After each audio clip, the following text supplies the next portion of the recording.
What's up, guys? Back here with another video. We'll go into the nostalgia machine today.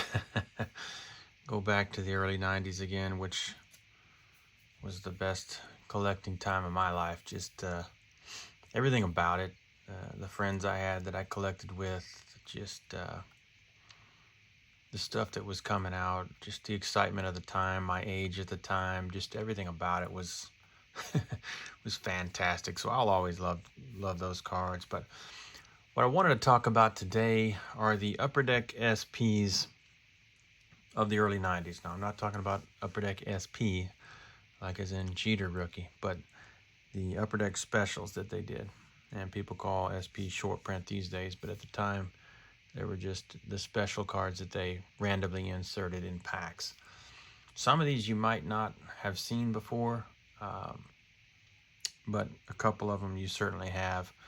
But trying to get the run of them in 9s and 10s has been pretty difficult. But I did it a while back, and I don't know if I'll ever try to upgrade any of the 9s to 10s because the jump in price is so much. But I wanted to try to get at least 9s and some of the tougher ones. And I finally did. But these cards are just so cool. We're trying to pull these in packs and stuff was just so fun back in the day.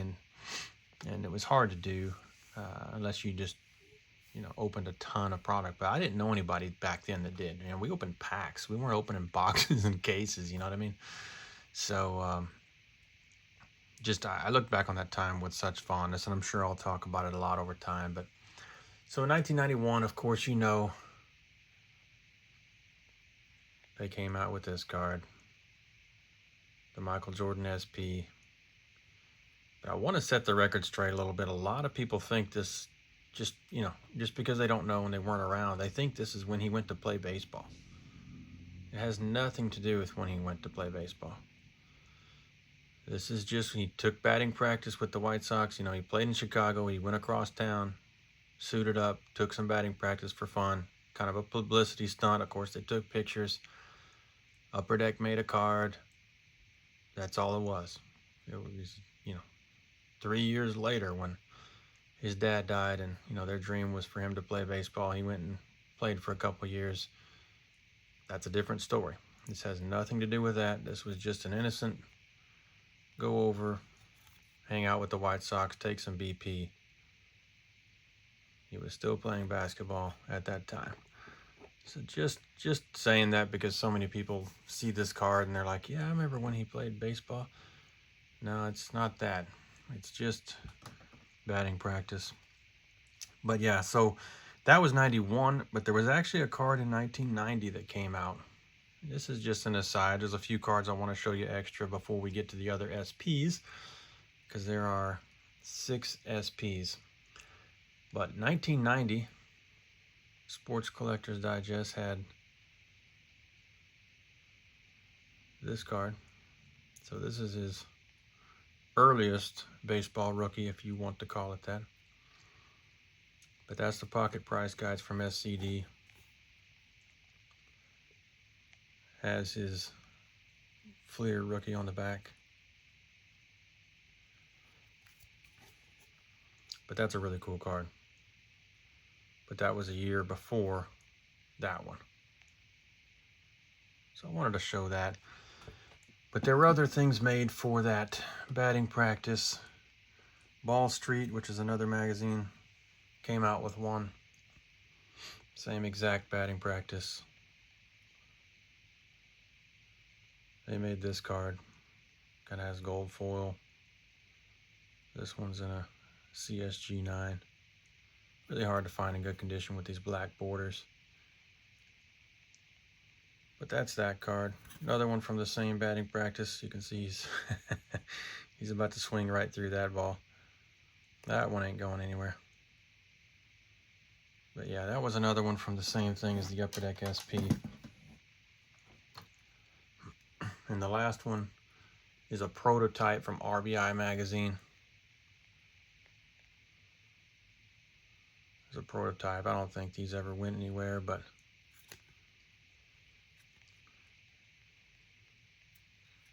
RBI magazine prototype. So that's him in the same exact batting practice. Looks like he might be swinging under that one too. But yeah, so those were the same time as the SP there. Now, as far as when he started playing baseball, Upper Deck made a bunch of cool stuff, but this is my favorite, so I'll show this one. But this is the 94 Collector's Choice, so this is a rookie card of him playing baseball. Now, you can see he's in the black White Sox uniform. Back then, on that card, when he was just taking BP, that was the old red one. But this is the silver signature. They did have a gold. It's even rarer and more expensive, but I figured getting a 9 in the silver was good enough for me. But yeah, looks like he's shooting a basketball there. That was always kind of my favorite pose on the baseball rookies. But yeah, so that one's from 91, just taking BP. This is 94 when he actually went to play baseball. Super, super cool card. So that's the one I kind of chose to get out of the bunch for the 94s. But there is another one I have that has him on it. Now this is that Ted Williams company. When he did that for 2 years, they made some pretty cool cards. This is a checklist from 94. And it has Jeter and Jordan. And I did get a 10 on this. So I was pretty happy about that. But there's a Jeter card and a Jordan, but this checklist has both. So it's kind of a special card, really nostalgic looking cards. I love these things. Look at that serial number in the 43,000s.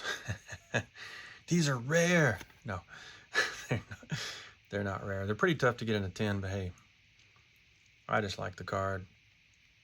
Jeter and Jordan on one card. You know, second year Jeter, if you count that and don't call his 96 card rookies. But Jordan rookie there. So just wanted to show you all those kind of as an aside, because a lot of related product. And just wanted to talk about the Jordan thing from 91 versus him actually going to play baseball in 94. But that's the first ever SP there. So 91, then 91 later, of course, as you probably are aware, on May 1st, 1991, Ricky stole 939, became the all-time stolen base leader, but then Nolan Ryan threw his 7th no-hitter. Stole some of his thunder. So since both things were on the same day, Upper Deck made SP2. A day to remember. It's a tough 10. It used to be like $1,000 people were asking for these because there weren't many, but you can get it for like $100 and something now. But I don't remember what I paid for this, but it wasn't $1,000. But yeah, a day to remember. SP2. So you got the SP1 and the SP2 in 1991. 1992, they came out with Prime ×2, the Deion Sanders card. That's a cool card too. So you got him kind of morphing from running the football to running the bases. Pretty cool card. Prime ×2, and it talks about it there, and Bo Jackson. But yeah, super cool card. So that one came out in 92. So those three, I mean, the one on the left everybody knows about. Most everybody knows about those two as well. But then it starts getting a little more obscure. So in 92 later, they were coming out with the movie Mr. Baseball, starring Tom Selleck. And not, a classic like The Natural or Bull Durham or anything, or Field of Dreams. But it was fun at the time. But they were promoting the movie. So they came out with this, and for any trivia buffs out there, this is the only card with Frank Thomas in a Yankees uniform. So if you know, Frank Thomas played the young kid stud coming up, and Tom Selleck was aging as a ball player. But if you're a Yankees fan, this is the only card with Frank Thomas in a Yankee uniform. How cool is that? So in the movie, they were the Yankees, so he had to dress up like the Yankees. It probably wouldn't happen today that way if you're a White Sox, but SP4 was Mr. Baseball. And this one is tough to find in a 9. You can find the card, but finding it in 9 or 10 is brutal. But there's Selleck taking some VP there. Of course, he always wore a Detroit cap and Magnum PI, so. But there's a clip from the movie. Selleck and Frank Thomas in the Yankees uniforms. Love that card. So that's SP4 from 1992. So we have 2 of them from 91 there and 2 of them from 92 there. Pretty cool cards, but not everybody knows about that one. Then 1993, of course, Robin Yount and George Brett, shout out to Dylan, had got their 3,000th hit. So they made a really cool card of both of them. So SP5 is the 3,000 hit card from 93. This one I did get in a 10. So I got the Ryan Henderson in this one in a 10, and everything else is a 9. But you got Yount on the front, Brett on the back. Kind of looks like, you know, newspaper clippings. But super cool, right? So 93, the Yount Brett 3,000th hit SP, SP5. Only one left, and this is my favorite, other than the nostalgia of the early ones, but this one was super, super difficult to try to get my 9. I had to buy so many of these, look them over, send a bunch off, spend way too much freaking money, but finally struck a 9 on one of them so I could have my run. But I didn't even know this card was out in 93 when these packs were out. But 1993 Upper Deck, so you got 2 from 91, 2 from 92, and 2 from 93. 93 Upper Deck, Nolan Ryan, the Express's last run. Check that out. And you can pick up these cards for not much money, but they're going to be chipped up, and you just kind of have to deal with it. Try to find a nice one, but getting a 9 is almost impossible.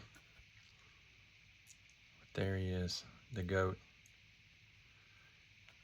Then Nolan Ryan Jr. right there. But yeah, the Express's last run. How sick is that card? Now, Upper Deck did come out with some more SPs in 2004, which I don't count. They're 2000s cards, and there were just a bunch of celebrities throwing out first pitches, and they did like 12 of them in 1 year in 2004. So I only count these early 90s ones as the ones that I love and collect. But yeah, so you got the Jordan, the Henderson Ryan in 91. You got the Dion and the Selleck Frank Thomas in 92. You got the Brett and Yount card in 93. And then you got the Express last run to round out 93. So how cool is that? I don't know if you were aware of all these or not, but those were the original SPs from Upper Deck. Really tough to pull. As far as pop reports, I was going to print all that out and stuff. I'm not going to go over all that, but there are many, many, many, many thousands of the Jordan. There are quite a few of the Henderson, Ryan, and the Dion. The rarest one is the Selleck Thomas, and the Ryan Express one is really tough on the pop report as far as, you know, high grade stuff. But and then the Yount Brett one is kind of in between. But the 3 on the right are a lot tougher than the 3 on the left. The Mr. Baseball is the toughest, and then Ryan Express. So basically all the ones with white borders are a lot easier, and the 2 without borders are tougher. So it makes sense. That's kind of how it goes in the grading game. But anyways, just wanted to talk about this, reminisce, look at these, think about the old days, and just show some cool cards and stuff you may or may not know about. Some things you did know about that it's just fun to go back in the nostalgia machine for a little bit. But I appreciate you guys watching. Thank you so much. Sorry it's been a few days since I made a video, but we will keep it rolling, and I appreciate everything. All the likes and comments just make my day. So I appreciate everything, guys, and y'all take care. See you on the next one. Thanks.